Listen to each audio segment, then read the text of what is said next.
Randy Montelius is our next student. She attends Jefferson High School in Cedar Rapids. She's the daughter of Liz and Randy Montelius, and her project is entitled Jay's Closet.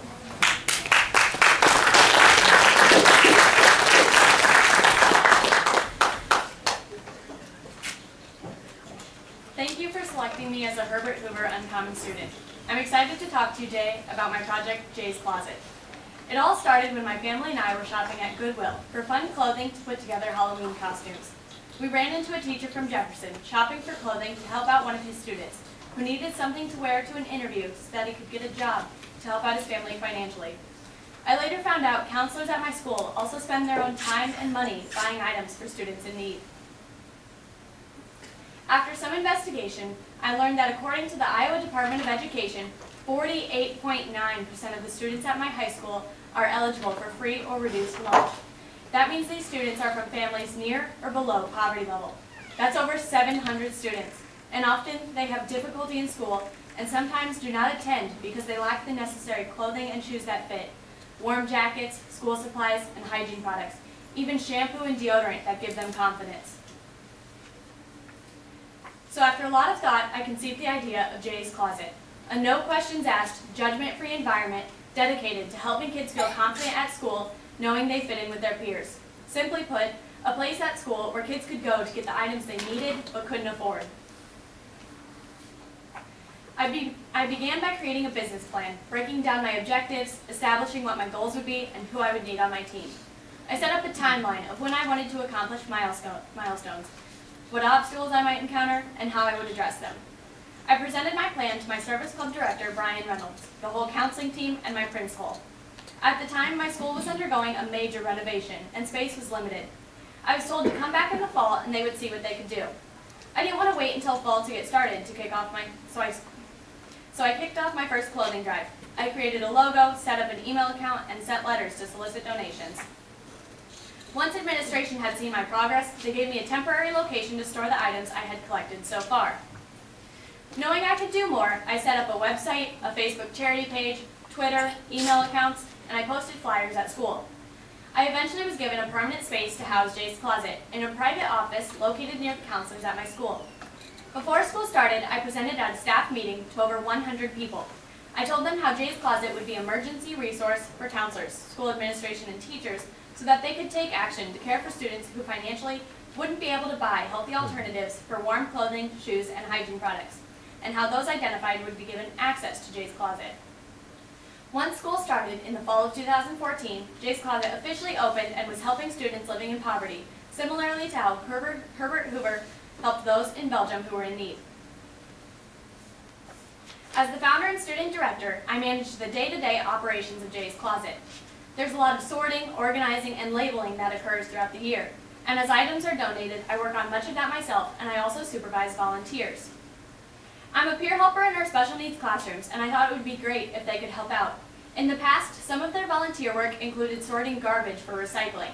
I thought helping me in Jay's Closet would be much more fun for them. I was able to work with their teachers to build it into the students' week and fulfill some of their work experience requirements. Special needs students are now helping me manage operations, and they recognize that their work helps others while they're learning in a fun environment. For example, a girl with dexterity challenges always works with a girl who has vision issues, and together they're a great team. I was able to come up with the idea of Jay's Closet, kick it off, handle planning and fundraising, but without their help keeping Jay's Closet organized, continuing would not have been possible. Kids that I had helped started to ask if we had any spare school supplies. I didn't, so I made the commitment to get them what they needed. I decided a school supply and backpack fundraiser was needed to expand the offerings of Jay's Closet. This is where my Uncommon Student project began this spring, to take Jay's Closet to the next level.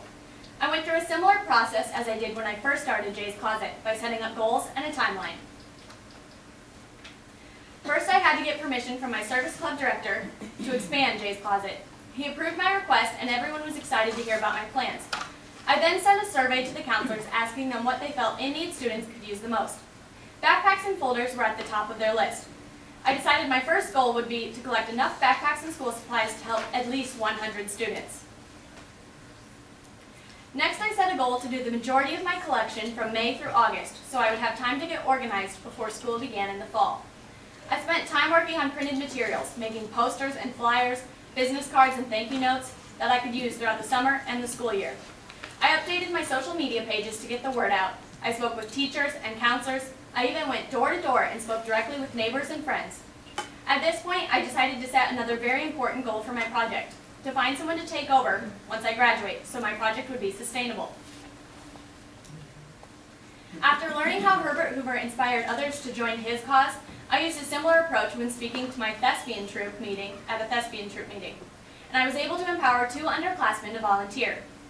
I wanted to find a new corporate donor, especially for the school supply and backpack drive, so I gave more speeches this summer.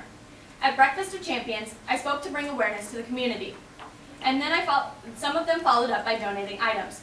Then I spoke at the downtown farmers market, where I was presented with a citizenship award and a check for $1,000 from the city council and mayor, which I donated to Jay's Closet. School supplies started to come in, and I began sorting and organizing them. I received a cart full of boxes that were filled with school supplies. They came from Janet, a private donor. She lives out of state, and I've never met her, but she saw my Facebook page through a friend and wanted to help.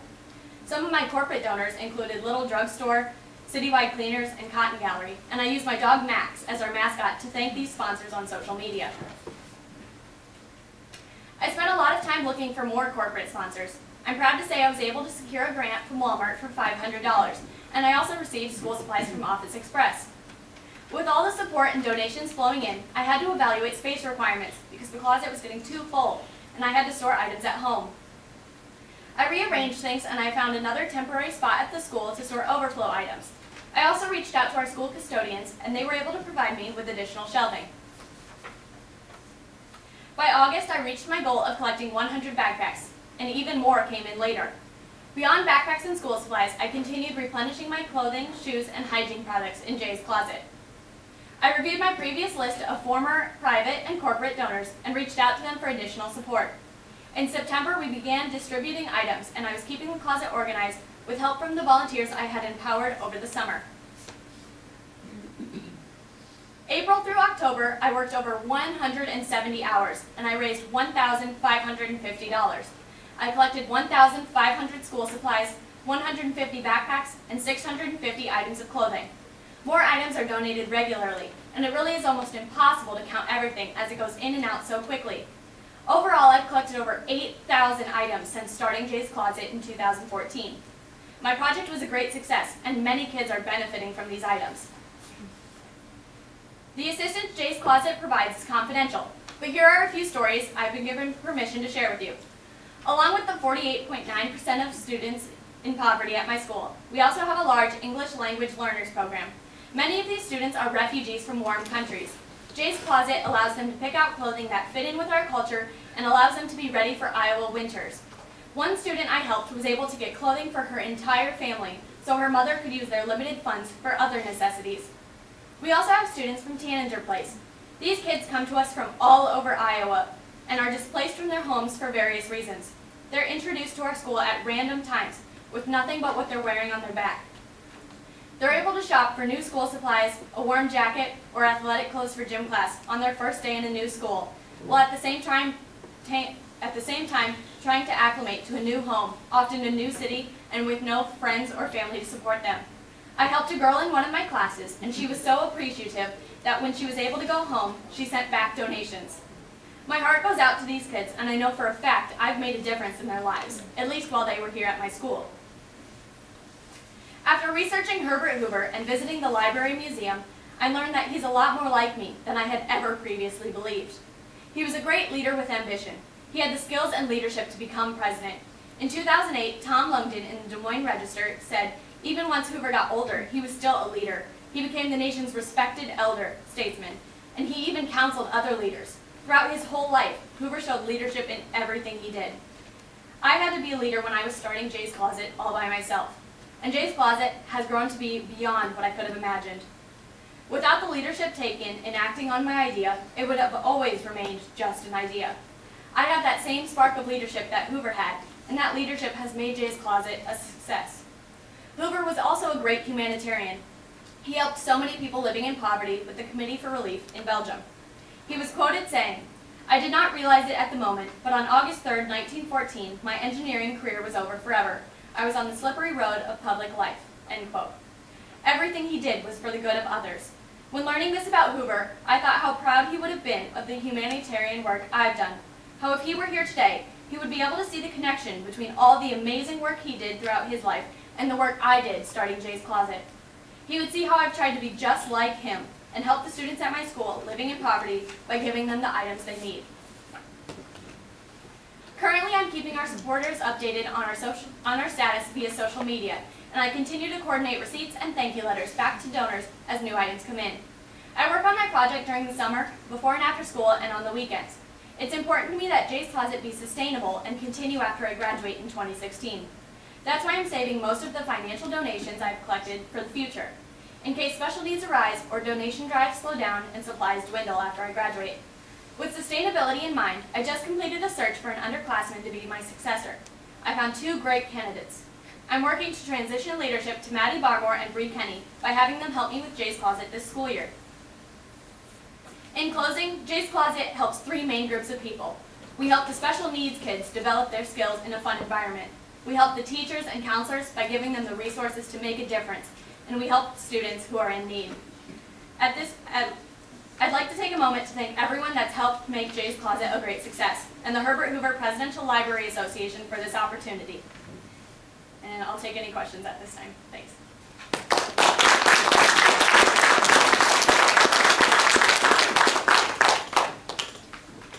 Thank you very much. Are there questions?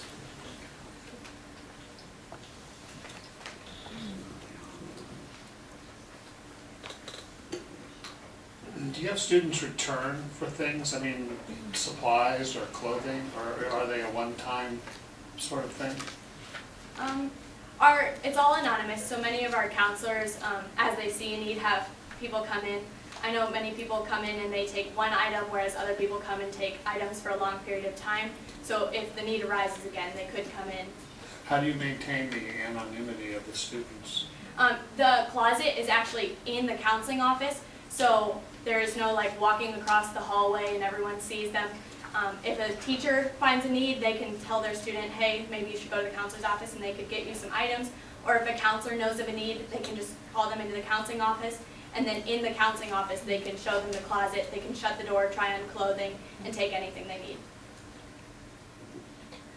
Great idea. I saw mostly clothes. What about the toothbrushes, toothpaste, shampoo? Has that been successful also with Jay's Closet? And tell me how you get those items. We have tons of hygiene products. A lot of them were donated from Little Drugstore, all anonymously. And so they all come to us and then we sort them out and we are able to shelve them. And then we also have so many that we end up putting a lot of them in extra boxes, putting them on the top of the shelf. And then when we run out, we're able to put them down. As well as like private donors tend to donate those as well. Now what happens if you don't have some clothes that are moving? Our special needs students, when they go through and sort clothing, and they notice that something's been there for a long time, or we just have a ton of one style of clothing, those will get put back. So if we end up running out of that clothing, we can put those out there. So your extra clothing, do you maybe then give that to Goodwill, or have you had not that problem yet? When we run out of space, we tend to go through the clothing, and some of the stuff that maybe high schoolers wouldn't wear, or maybe we have an excess in a size, and maybe it's dirty and isn't the cleanest stuff, that can get sent to Goodwill. We did have some baby clothing donated, so we sent that over to Xavier, because they have a large, or Metro, not Xavier, sorry. They have a large proportion of their students who are having children and need baby clothes. Question. You live in Cedar Rapids, Yes. Marion? There are probably other organizations that do similar types of things because I know there is a demand and a need for things like this providing for people. How do you think your project differs from other projects, say in the community, that other organizations might run? For instance, Goodwill, for example. What makes it special? One of the great things is that it's at our school. A lot of the students don't have transportation to go to places to get the clothing. So now it's right here in their school, and some of the students don't want to go ask for help, but being identified by their counselors, they're able to kind of step up and say, yeah, I could really benefit from this. Okay, anyone else with a question? Well, thank you very much. We appreciate your time and your work.